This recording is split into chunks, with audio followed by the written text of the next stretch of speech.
안녕하세요, 드마예요. 온 가족이 긴장되는 상견례. 상견례를 왜 해야 되는지, 언제 해야 되는지, 누가 참석해야 되는지, 자리 배치는 어떻게 해야 되는지, 오늘은 상견례 모든 걸 하나부터 열까지 차근히 알려드릴게요. 상견례란 간단하게는 결혼 전에 양가 식구가 서로 인사하는 자리예요. 상견례 꼭 해야 될까? 저는 하는 거 권장합니다. 일단 상견례라는 말이 있기 때문에 괜히 우리나라에서만 하는 것 같고 이걸 꼭 해야 돼? 라는 생각을 하시는 분들도 계신 것 같은데요. 이건 우리나라, 대한민국에만 있는 문화가 아니라 배우자 가족에게 공식적으로 인사하는 자리는 다양한 형태로, 다양한 언어로 존재를 합니다. 물론 스타일이 다를 수는 있어요. 조금 더 가볍다던가 뭐 이럴 수는 있지만 다른 나라도 이런 자리가 존재합니다. 그것보다 일단 부모님 세대의 90% 이상은 해야 한다라는 생각이 크기 때문에 우리 집은 뭐 부모님이 별 생각 없던데? 안 해도 된다던데? 라고 한다 하더라도 상대 측이 아닐 수 있잖아요. 상견례 굳이 해야 될까요? 이런 말을 하는 것 자체가 이 상대방의 가족을 좀 무시하는 발언이 될 수 있기 때문에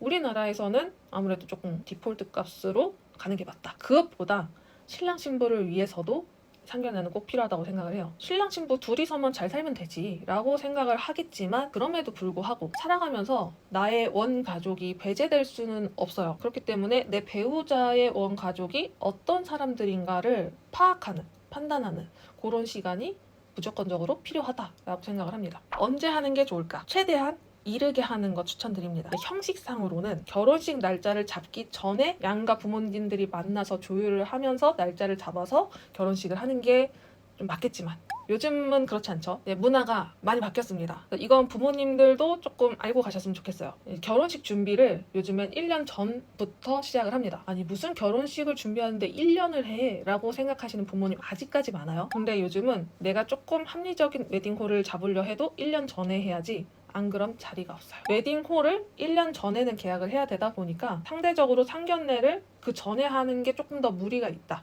그래서 요즘에는 식 날짜를 잡고 상견례를 하는 경우가 조금 많습니다. 그럼 결혼식 날짜를 잡는 루트는 어떻게 되냐? 신랑 신부가 각자 양가에 이렇게 저희 결혼하겠습니다 하면서 인사를 갑니다. 결혼을 허락을 받고요. 그 다음 예식 날짜를 잡습니다. 결혼식은 언제가 좋을까요? 뭐 토요일이 좋을까요? 일요일이 좋을까요? 그래서 양가 의견을 신랑 신부가 각자 물어서 그러면은 우리는 요때 하면 좋겠습니다 라는 결론을 도출하고 결혼식장 날짜를 잡습니다. 날짜가 정해진 다음에 상견례를 하시죠 하면서 상견례를 잡게 됩니다. 물론 순서는 뭐 이렇게 중요하지 않아. 각자 집안 사정에 따라서 다르게 하는 거겠지만 요즘 정석적인 루트는 이런 형태로 가게 됩니다. 부모님들이 생각하는 괜찮은 상견례 시기는 이 정도 비율이 될 것 같아요. 내 부모님은 어디에 해당되는지 판단을 해보시고 이 순서를 정해보시면 될 것 같아요. 그리고 중요한 건 계절입니다. 너무 춥지도 덥지도 않을 때 하시는 게 좋아요. 그래서 결혼 이야기가 여름에 나왔다면 너무 더운 여름에 바로 상견례를 하기보다는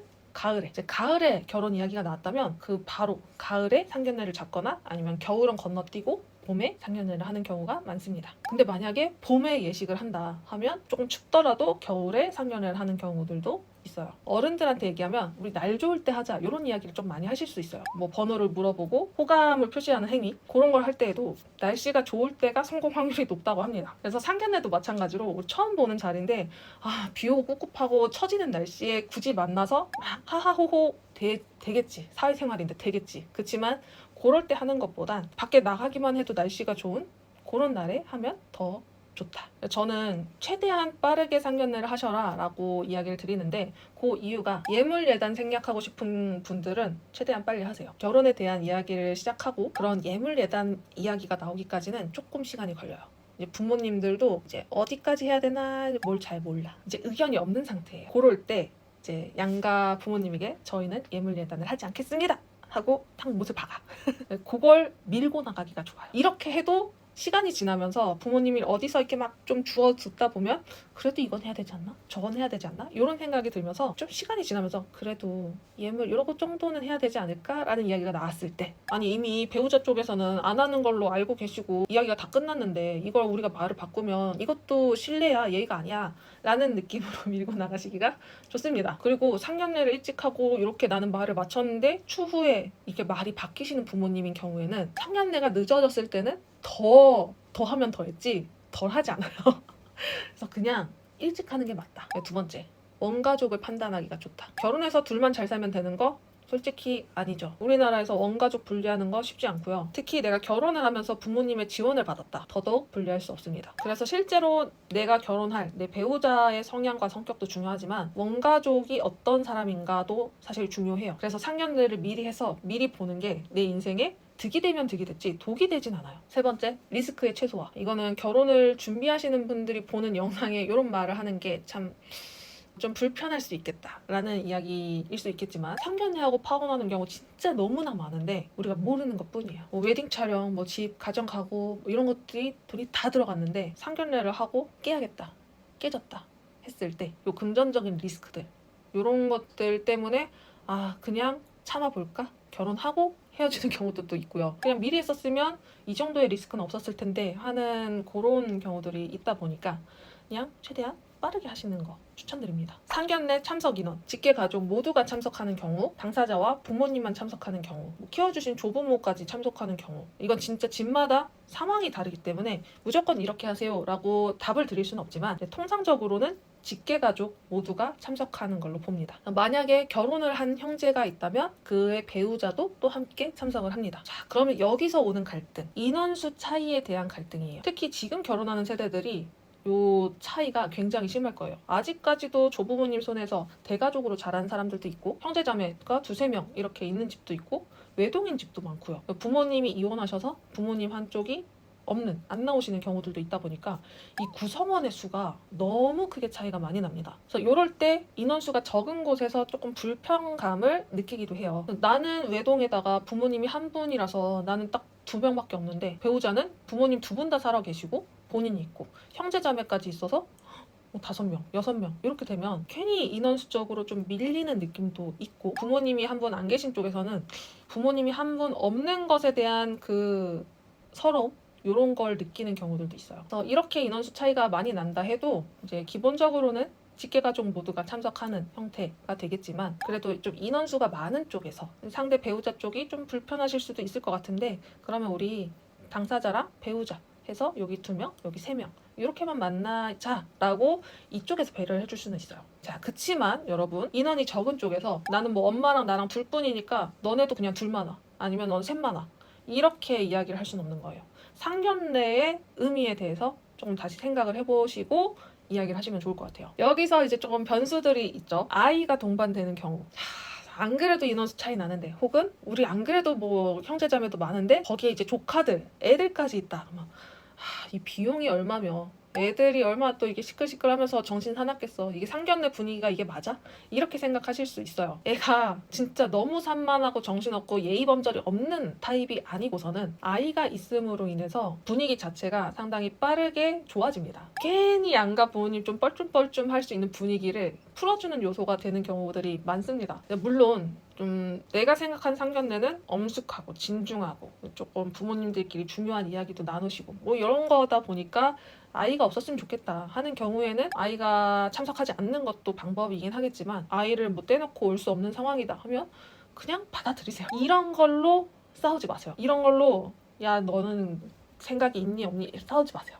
그냥 받아들여. 다음은 조부모님 참석하는 경우. 이제 배우자 측에서 조부모님이 나오신다. 근데 우리는 조부모님이 안 나갈 건데? 이런 경우. 우리 엄마 아빠가 나이 드신 분이 있으니까 조금 더 눈치 보고 불편해하지 않을까 이런 생각을 하실 것 같아요. 그리고 부모님도 그냥 넌지시 좀 불편하네 이런 이야기를 하실 수도 있어요. 그런데 요즘 조부모님이 참석하시는 경우는 대부분 결혼할 당사자가 조부모님 손에서 자란 경우들이 많아요. 그래서 이 부분은 존중을 해주시는 게 맞고 얘는 근데 할머니 손에서 안 컸다는데 근데 할머님이 오신대요.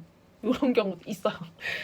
유별난 분들 있어. 근데 이거 너무 예민하게 바라보시지 마시고 대부분 그렇게 유별나게 손주 사랑, 손녀 사랑 하시는 분들은 이 할머님의 재산이 여기에 이렇게 많이 올 수도 있거든요.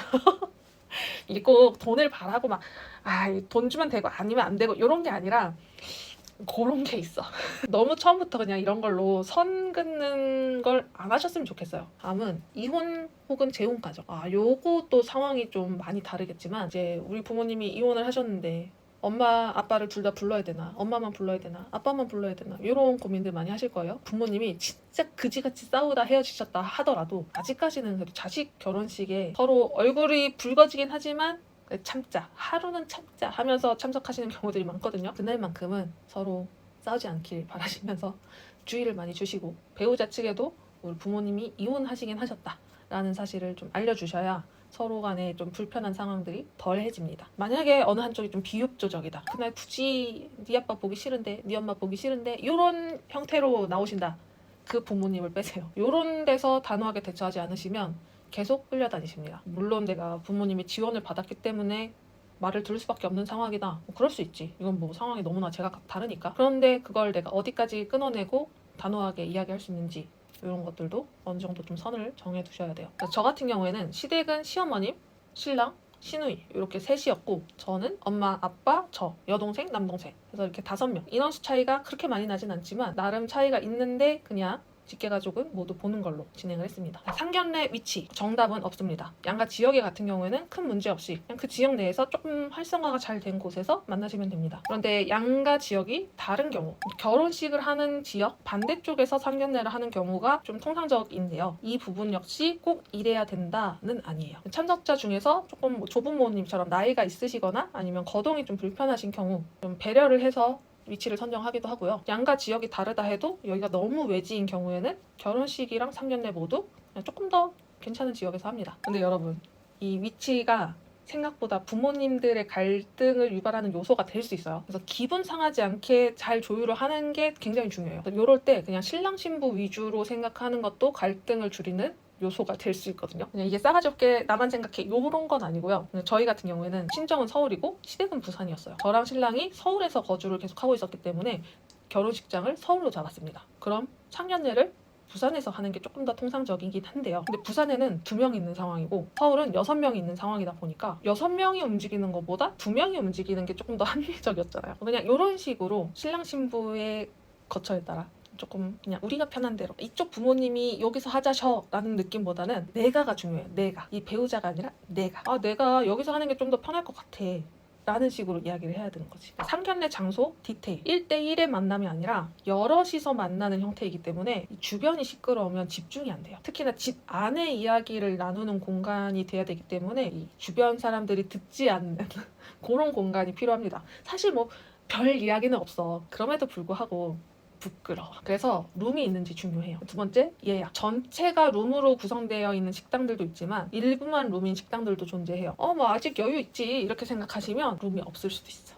대부분 이제 결혼할 때쯤 사람들이 착각하는 게 모든 게 웨딩으로밖에 안 보이거든요. 그냥 전부 다 웨딩으로밖에 안 보여. 그러니까 그냥 내 생각 자체가 웨딩에만 갇혀 있는데 결혼한 사람들이 얼마나 된다고 그런 룸 이야기 빨리 차겠어?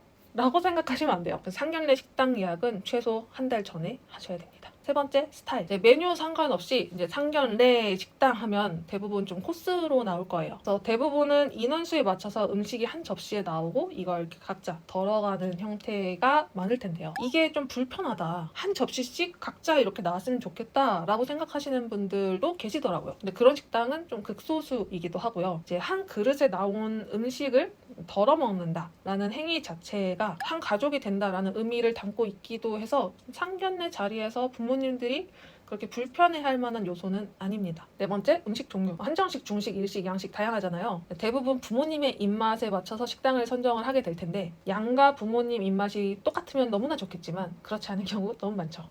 우리 엄마 고기 잘 안 드시는데 중식은 너무 더부룩하지 않나? 회는 내 동생들이 아예 못 먹어. 이거 하나하나 다 고려하시면 갈 식당이 없어요. 위치와 룸 여부를 고려를 했다면 이 참석자 전원 중에 이걸 아예 못 먹어 하는 게 있는 게 아닌 이상은 메뉴 선정에 있어서 배려하지 않습니다. 영 합의가 어렵다라고 느껴진다면 그냥 무난하게 한정식. 식구 중에 비건인 분들이 계시다면 그냥 사찰 음식점 혹은 그 단계에 따라서 바다 요리집, 요 정도로 선택을 하시면 됩니다. 5번째, 식사 양. 보통 뭐 5만원, 7만원, 9만원 뭐 이런 식으로 코스 가격대가 올라갈 텐데요. 상견례라는 게 배 채우면서 식사하는 자리는 아니에요. 웬만하면 한 5만원 정도의 간단한 코스, 뭐 조금 추가를 한다면 한 7만 원 정도?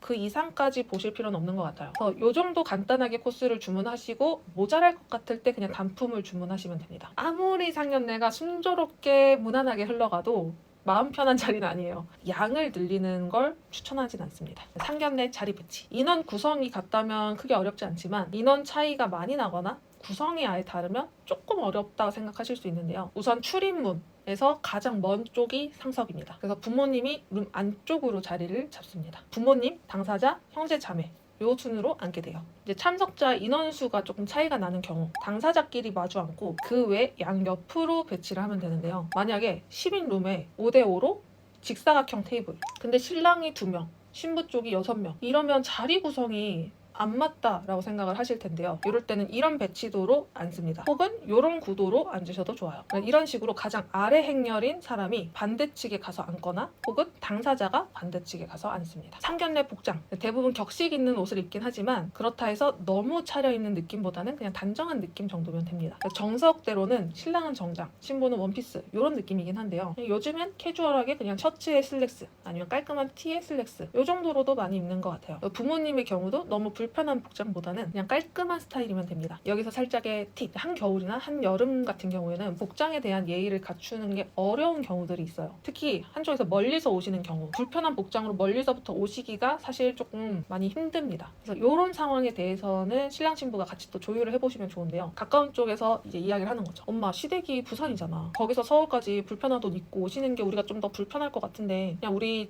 전부 다 조금 더 편하게 갈까?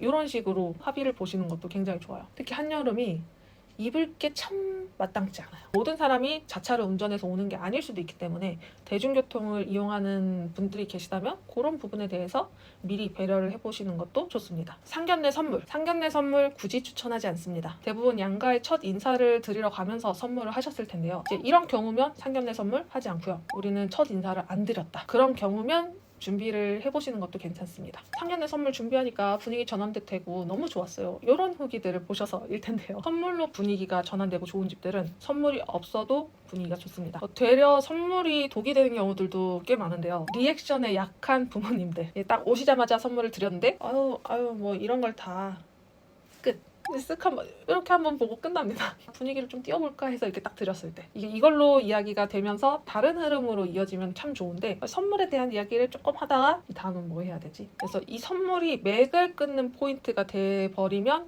이것도 좀 굳이 먹을 것들을 준비했을 때 맛이나 한번 보자 먹고 나서 애매하게 이렇게 다 남았을 때 이거를 누가 가져가기도 모호하고 먹는 걸 양가를 드렸는데 한쪽 걸 뜯어서 이렇게 다 먹었을 때 이 안 드신 쪽에서는 이걸 가져가야 되는데 그때 먹었기 때문에 얘를 또 집에 가서 먹고 싶지가 않은 경우들이 많아요. 그보다 추천하지 않는 이유 너무나 많은데요. 첫 번째로 양가 선물이 같아야 되는데 취향이 맞춰지기가 쉽지 않아요. 두 번째 어머님들 것만 준비하면 아버님들 손이 좀 뻘쭘해요. 세 번째 아버님들 것까지 준비를 하면 비용 부담이 너무 커져요. 네 번째 먹을 걸로 준비하면 이미 배부르고 소화가 안 되는데 얘를 먹느라 더 힘들어요. 다섯 번째 선물을 들고 가실 만한 상황이 되는지도 판단을 해야 돼요. 여섯 번째 상견례 선물은 마케팅입니다. 상견례 대화 주제. 상견례 때 무슨 대화를 해야 되냐. 상견례 10계명 이렇게 해서 막 떠돌아다니잖아요. 돈 이야기, 예물 예단 이런 거 금지, 종교 이야기 금지, 정치 이야기 금지, 자식 자랑 금지 뭐 이러고 나면 그래서 뭘 얘기해야 돼? 라고 생각을 하시는 경우도 많을 거예요. 그래서 한동안 또 유행했던 게 상견례 PPT 우리가 뭐 돈을 얼마나 모았고 어떻게 써왔고 뭐 이렇게 될 것이다 하는 PPT 형식으로 만드는 게 한때 유행을 했는데 여러분 그렇게까지 힘들게 살아야 될까? 우리 당사자들이 조금 주도적으로 끌고 가시는 게 좋은데요. 저희가 진행됐던 느낌의 순서대로 이야기를 드리자면 첫 번째로는 와주셔서 감사하다. 이렇게 먼 자리 함께 해주셔서 감사하다. 오시는데 안 힘드셨나? 아니면 뭐 식당은 괜찮은 것 같냐? 뭐 이런 간단한 이야기가 흘러가고요. 두 번째로는 양가 소개. 이게 여러분 사돈댁은 하는 일이 뭐 어떻게 되시나요? 뭐 이런 이야기 이렇게 물어보는 것도 애매하고 막 그렇단 말이에요. 그거를 각자 직접 소개를 하시면 좋습니다. 저희 어머님은 뭐 이런 일을 하고 계시고 여기는 여동생, 남동생 이렇게 있는데 여동생은 지금 몇 살이고 뭐 어떤 일을 하고 있고 사실 궁금한 건 딱 그거야. 몇 살이냐? 무슨 일 하냐? 요 정도지 대단히 뭐 다른 게 엄청 궁금하진 않단 말이에요. 딱 그냥 각자 자기 가족에 대한 소개 그리고 이제 본인들 소개 어느 정도 이야기를 다 듣긴 했어도 모르는 것도 있고 들었어도 까먹은 것들도 있고 특히 부모님들은 그래도 들어서 아는데 이 같이 참석한 형제 자매들은 그래서 형부 될 사람이 뭐 하는 사람인데 새언니 될 사람이 뭐 하는 사람인데 모르는 경우가 꽤 많아요. 그래서 그 자리에서 조금 소개를 해주는 거 좋고요. 네 번째로는 우리가 만나게 된 배경, 연애 스토리 이런 거 어떻게 해서 만났다 이것도 궁금하거든. 얘네가 지금 멀쩡하게 만난 것인가 아니면 뭐 어떻게 이상한 루트로 만난 것인가 이런 것들 부모님 입장에서 굉장히 중요하다. 5번째로는 결혼을 결심하게 된 이유. 그래서 우리는 이런 연애를 통해서 왜 결혼을 결심하게 됐는지 양가 그리고 내 형제 자매들 모두 이래서 결혼을 하는구나. 이렇게 그냥 이렇게 별 관심은 없지만 그렇구나. 이렇게. 6번째는 이제 그러면 앞으로는 어떻게 살 것인가. 이런 거에 대한 이야기를 하시면 좋은데 요때 이제 집이나 이런 이야기를 당사자 입에서 직접 돈은 이 정도 있고 요 정도 대출을 받아서 이렇게 지불하면 될 것 같습니다. 뭐 이런 부모님 입에서 돈 얘기가 안 나오는 게 중요해요. 돈 얘기를 아예 안 해야 되는 건 아닙니다. 그러니까 우리가 이렇게 할 것이다. 이런 정도는 괜찮아요. 그러면서 이제 상대 배우자 부모님에게 성장 과정에 대한 조금 궁금증 이런 것들을 물어보시는 것도 좋아요. 얘는 원래 성격이 원래 그냥 시니컬했나요? 이런 거. 어릴 때도 저랬나요? 이런 그런 개념, 이런 느낌이 뭐가 좋냐면 상대방의 부모님이 나를 이해하는 데 좋아요. 저희 상견례 때는 어땠냐면 저의 살짝의 단점, 원래 가지고 있는 성향이에요. 그렇지만 뭐 누가 보기에는 단점일 수 있는 그런 것들 있잖아요. 제가 완전 내성적인 그런 것들을 그냥 얘는 어릴 때부터 이랬습니다 라는 걸 이야기를 하면서 얘는 원래 이런 애니까 그냥 그러려니 하십시오. 이런 느낌이 살짝 내포되어 있는 거거든요. 이 사람에 대한 성향과 성격을 잘 모르면 오해가 생길 수밖에 없는 포인트들이 분명히 있어요. 얘는 왜 이렇게 살갑지 않지? 뭐 이런 것들 있잖아요. 저는 전혀 살가운 타입이 아니거든요. 시어머님한테도 막 어머님 이러면서 그런 거 못해요. 근데 다행인 거는 저희 시어머님도 어머님 이런 걸 원하지 않으셔요. 서로 조금 살짝의 어느 정도 벽은 있는 채로 있는 게 굉장히 편한 스타일이에요. 둘 다. 그래서 그런 걸 조금 알아가는 자리였다. 그래서 잘 맞겠다. 이런 생각이 들었죠. 다음은 뭐 요즘은 어떻게 지내는지. 그래서 저희는 뭐 이렇게 요즘 지내고 있다. 이제 어느 정도 이야기가 흘렀으면 부모님들끼리 대화를 하실 수 있도록 이게 던져야 되거든요. 양가 부모님 뭐 취미는 뭐가 있으신지, 뭐 어떤 걸 좋아하시는지, 뭐 음식이나 뭐 옷 스타일이나 이런 것들을 이렇게 툭 던지면서 이제 어른들끼리 이야기할 수 있게 이렇게 벽을 이렇게 딱 치고 이제 우리는 먹는 거지. 그래서 상견례 때 부모님의 입김이 좀 많아지면 많아질수록 갈등 요소가 늘어날 확률만 늘어요. 그래서 당사자들끼리 조금 흐름을 가져가시는 게 좋다. 상견례 비용 누가 내는지 또 중요하잖아요. 이건 근데 역시 집안 상황에 따라 다릅니다. 그래서 신랑 신부가 하는 경우도 있고 부모님이 하시는 경우도 있어요. 근데 이건 상견례 하기 전에 각자 부모님한테 가서 어떻게 하는 게 좋을지 그냥 물어보세요. 우리가 인원수가 훨씬 많은데 이걸 그냥 우리 쪽에서 내는 게 맞으려나? 그래도 이런 건 신랑이 내는 건가? 이런 식으로. 우리가 내야 돼? 라는 것도 안 되고 저쪽에 내야 돼? 이런 것도 안 돼요. 그냥 우리가 내는 건가? 아니면 저쪽이 내는 건가? 이런 그냥 네 알아서 해 이러면 그냥 신랑 신부가 내면 돼요. 근데 간혹 조금 내 자식의 결혼식에 대해서 이 부모의 면을 세우고 싶어 한다. 정말 집마다 다르기 때문에 살짝 조심스럽게. 그러니까 나는 아무것도 모르는데 엄마 이거 어떻게 해? 이런 느낌으로 물어보시면 돼요. 이렇게 상견례에 대한 모든 것들을 조금 정리를 해봤는데 내용이 참 많고 길죠? 생각보다 어려운데 어렵지 않아요. 여러분 제일 어려운 건 아직 남아있어. 한복. 그렇게 어려운 건 아니기 때문에 너무 불편하게 생각하지 마시고 그냥 또 색다른 경험을 해보러 간다 라고 생각을 하시면 좋은 경험일 수도. 이런 걸로 굳이 싸우지 마시고 잘 다녀오시길 바랄게요. 그럼 다음 영상에서 만날게요.